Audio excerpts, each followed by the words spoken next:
Welcome. This is John Paul Mendoza with It's a Paul World. Today we have a special guest, Jeremy Cordon, and Jeremy is going to be talking to us about a kind of an interesting topic, especially today while we see the world awash in funny money, fake money. Who knows what the money is going to be worth tomorrow?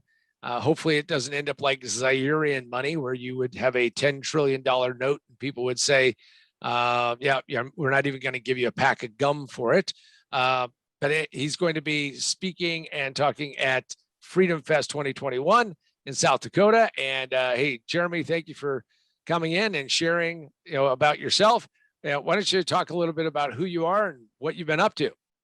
Sure. So what we do is the Goldback, and really it's an attempt that was inspired by Ron Paul to get people back to sound money.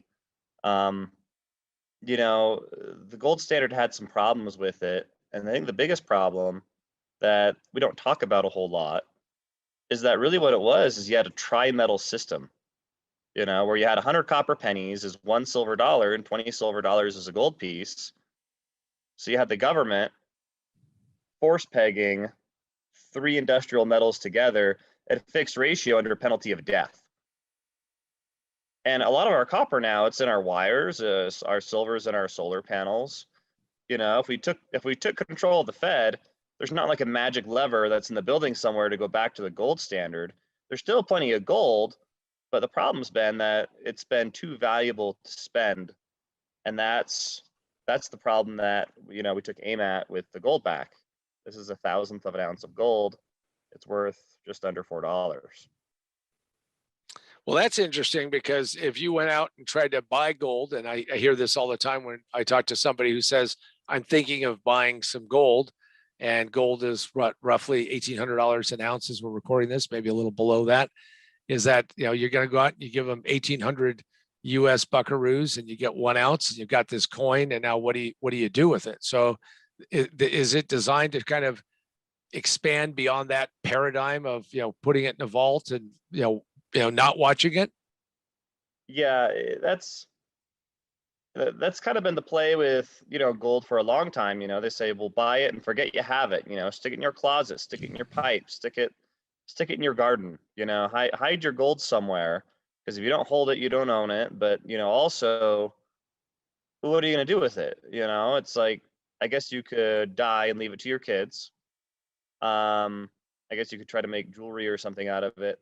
But what most people do with their gold coins is they wait until it hits a certain value, a certain cash value, and then they go and they sell it and they get cash again. So, they trade their gold, which should be money, back into a fiat currency so they can spend it, because the average person isn't spending 1 ounce gold coins. They're just not. I mean, and part of the problem is that they're too valuable, or they're too hard to authenticate, because there's quite a few fakes out there. But that's not how people are behaving with gold, and that's what the Goldback is trying to solve. So we've got different denominations of Goldbacks. So we've got the one that I showed you, and then the 5 has 5 times as much gold in it, and the gold is actually contained inside the Goldback itself. So this is more like $20. This is more like $4 right here, and what it is, it's a gold like cash. It's kind of directed at solving what's called the small coin problem, that the whole currency can be made out of gold, and you don't have to trade from copper to silver to gold. You can just use gold. It's sound money. So the gold is infused in that, looks like mylar? Yes. So it's a polymer, and there's a layer polymer, and it gets hit with the gold. So the design's already printed first, and it's a vacuum deposition process. And then the second layer polymer seals the gold inside. So all the gold is contained in between 2 layers of polymer. And are you seeing greater adoption start to take place over the last period of time you've been involved in it? We've been doing this for 2 years. For the past year, we've basically been sold out of Goldbacks. I've been extremely reluctant to do any interviews on the Goldback or any marketing at all, because we're already sold out. And all it does is it pushes the eBay prices higher. You can get Goldbacks for under $4 if you check out the guide to getting Goldbacks. You can read a lot more about it on goldback.com. They go all the way up to a 50 denomination, but people are buying these like crazy because they're worried about inflation. And when these things started, it was about $2.50 a Goldback. Now it's closer to $4, and that's just in the past 2 years. So does that mean that they traded a premium to the underlying metal itself? So it costs money to split an ounce of gold into 1,000 pieces. It's not going to cost the same as a 1-ounce gold coin. And it's not just true for gold, it's true for every product ever. If you put labor into any material, there's a value add to the labor. So if you have a stack of 1,000 of these, that has a lot more utility than a 1-ounce gold coin. Our goal was to have about a 70% premium, which is unheard of for 1,000th of an ounce. There's a great video on YouTube by Silver Picker that makes the case that a Goldback should probably have a 200 or 300% premium, given how much utility it has. But right now, it's more normal to find Goldbacks with 100% premium just because of the market demand for them versus what the supply is. So how does the process work? So where are you getting your gold? I mean, I know you're in Utah. Looks like you gotta get some solid young help there. I mean, are you guys out panning? Are you digging? Where are you getting your gold? I mean, is it how does that happen? So all the gold is sourced in the United States. They're bought through wholesalers. So we're talking about buying gold shot to produce the Goldbacks. But it's always gold that's sourced in the United States. And then Goldbacks are also manufactured in the United States because we don't want the technology to get stolen, I guess. And that's been a huge concern, over the past 10, 20 years, especially as, more outsourcing has happened. So everything's done in-house. Goldback does not own the manufacturing company. The manufacturing company is Valorum. They've been actually doing stuff like this for 20 years, but they made things more like this. So this is a gram product. It's not an interchangeable currency. They marketed these more as like a novelty product. And Goldback came through. We innovated it and turned it into a local currency. In Utah, we've got a couple hundred businesses signed up that take these as payment regularly, and we're taking more of a currency approach as opposed to a novelty approach with the technology. So since we're actually talking about FreedomFest 2021, interestingly, you got the idea while you were there. So you were obviously in some other business, some other whatever you were doing, and then the aha moment happened right at FreedomFest. So that was the birth, if you will, of it. Kind of. So we were doing a gold cryptocurrency 2 years ago called Quintric, and I think they're still talking about relaunching. But Quintric had the same ambition. It was to split an ounce of gold into 1,000 pieces and to get people spending and using gold as money. What I heard over and over again was that if you don't hold it, you don't own it. And it's not that we don't trust you, it's we don't trust the government, because if the cryptocurrency gets big enough, they can roll in with tanks and take all the gold or, whatever. And I just heard that over and over and over and over and over and over again. I probably heard that 200 times. It was driving me crazy. So when I found Valorum, I liked their technology better than what I was doing. I love to say that was the birth of the Goldback right there, but we did another hybrid project with them with a Brephany note, which it was like a cryptocurrency and a gold currency, and it was like this weird hybrid. It took about maybe 8 months after FreedomFest for the Goldback to be fully conceptualized and put into action. There's actually a story on the whole corporate history of the Goldback on goldback.com. So I think that was FreedomFest 3 years ago, actually. I don't think it was 2 years ago. So when you're sitting there and you say that you tried to mate gold to a cryptocurrency, which to me seems kind of an aim to build a rather unique hybridized something. So talk about what you think about this whole Bitcoin and the whole crypto world that's going on right now, because we have a great deal of, volatility and fluctuation and those types of things. So in your case, where do you stand on Bitcoin and crypto, vis-a-vis what you're doing for, Goldback? Sure. Well, I made a lot of money on crypto, so I'm not going to knock it. But also, I believe the sales pitch behind crypto, at least a long time ago, was this is a currency that's not going to be inflationary.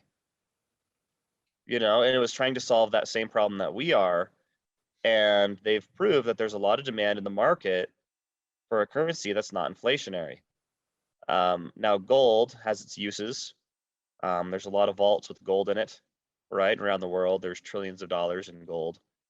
One thing that crypto really has going for it is that you can move $1 billion worth of cryptocurrency in 5 minutes for $5. And if you wanted to move $1 billion worth of gold, the security and the timing on it, I mean, you could pay hundreds of thousands of dollars to move that kind of gold, or millions of dollars to move that kind of gold. So there's utility in being able to move wealth around quickly and cheaply. Right. I mean, you could argue and, should argue that there's no real intrinsic value into Bitcoin other than that it's valued by the market for that utility that it has. But, if I were to go to a farmer's market and try to buy something with Bitcoin, I'd rather have something like this, because this is private. It's not on a blockchain. There's no 30-digit wallet that I got to know. There's no 20-digit password that I can't forget. This is an instant transaction. This is more of I would argue, like a cash alternative, or it's more cash-like than Bitcoin. So when you're out there and you're talking to merchants, and obviously, since you are in Utah, you have kind of a group of people that what's their reaction to acceptability? Why do they see this as being a plus for them? Sure. So we're actually filming a whole bunch of videos right now that are coming out in the fall. The last one, I went to a farmer's market to spend these guys. It wasn't just the one. I spent all the different denominations, including the 50. The 50 has 50 times as much gold. It costs 50 times as much. The idea is that it's an interchangeable series. But at the farmer's market, we found that the Goldback had an 80% acceptance rate when you're talking to a small business owner.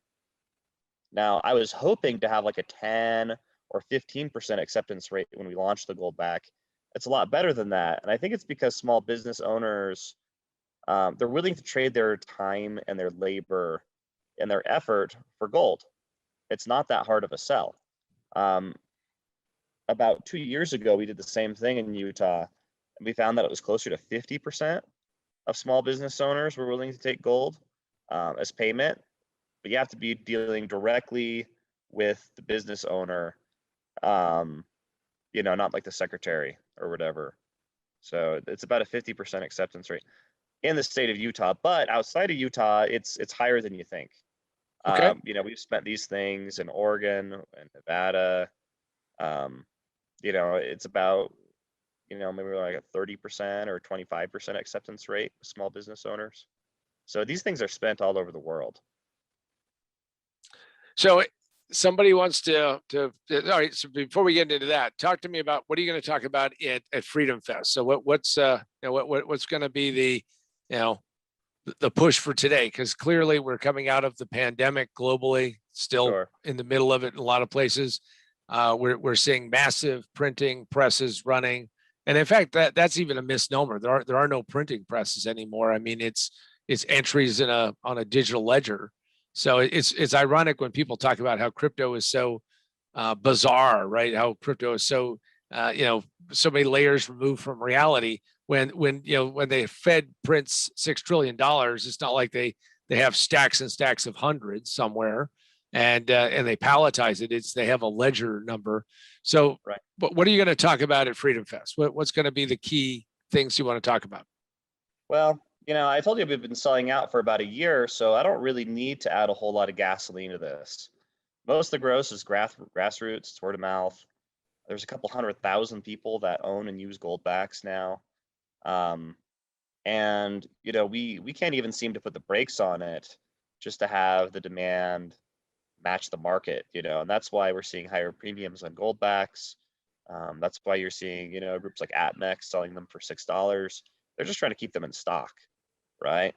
So I don't really need to market them too heavy, except what we're doing is we're hitting a point where we have a new factory that can produce these guys 6 times faster than the old factory. And that's a big deal. We have every reason to believe that we can sell them 6 times faster if we put any effort at all into selling them.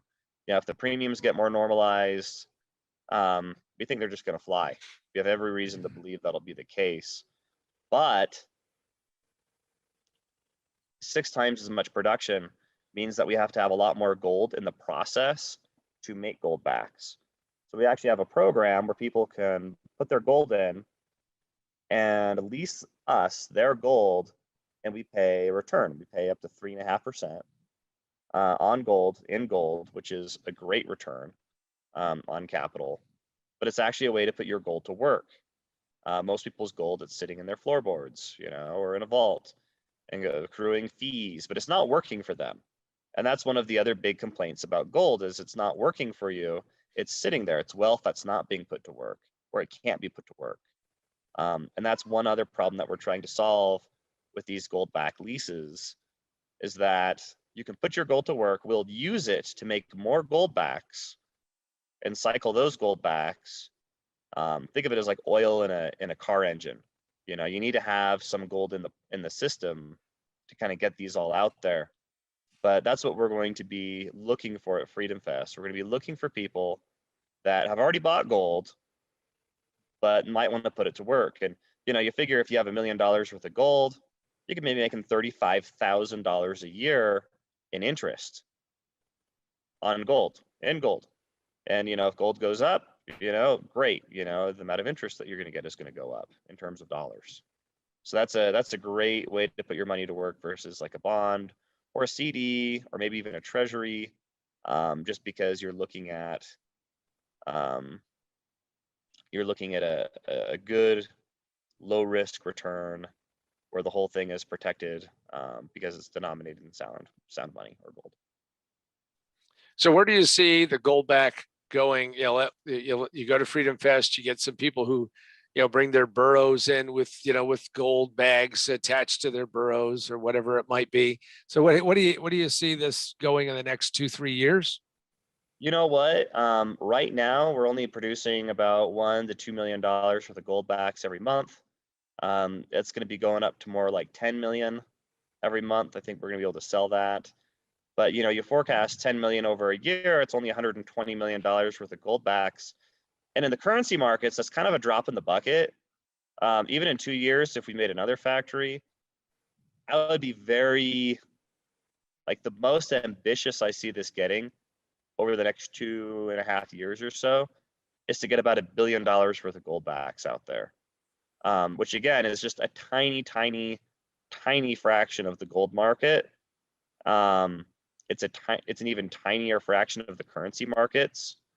In a lot of ways, the Goldback is kind of an experiment to see if people even want to use sound money, if they want a private currency that's made out of gold.